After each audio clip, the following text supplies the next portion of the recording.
കൊല്ലം കൊട്ടാരക്കരയിൽ യുവാവിനെ കുത്തിക്കൊന്നു. പുത്തൂർ കുഴക്കാട് സ്വദേശി ശ്യാം സുന്ദറാണ് കൊല്ലപ്പെട്ടത്. പ്രതി ധനേഷിനെ പോലീസ് കസ്റ്റഡിയിലെടുത്തു. ലിജോ റോളൻസ് വിവരങ്ങൾ നൽകും. ലിജോ, എന്താണുണ്ടായത്? കഴിഞ്ഞ രാത്രി ഇരുവരും തമ്മിൽ തർക്കമുണ്ടായതായി നാട്ടുകാർ പറയുന്നുണ്ട്. ഈ തർക്കം നാട്ടുകാരൊക്കെ ഇടപെട്ട് പരിഹരിച്ചു വിട്ടു. പക്ഷെ അതിനുശേഷമാണ് ഏകദേശം 11നും 12നും ഇടയ്ക്കുള്ള ഒരു സമയത്താണ് ഈ കൊലപാതകം നടന്നതെന്നുള്ളതാണ് പോലീസിന്റെ പ്രാഥമിക നിഗമനം.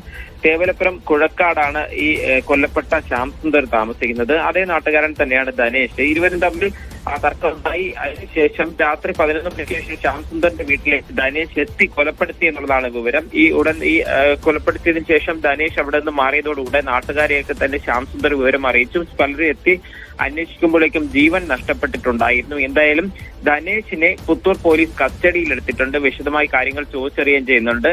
കൊല്ലപ്പെട്ട ശ്യാം സുന്ദറിന്റെ മൃതദേഹം ആശുപത്രിയിലേക്ക് മാറ്റിയിട്ടുണ്ട്.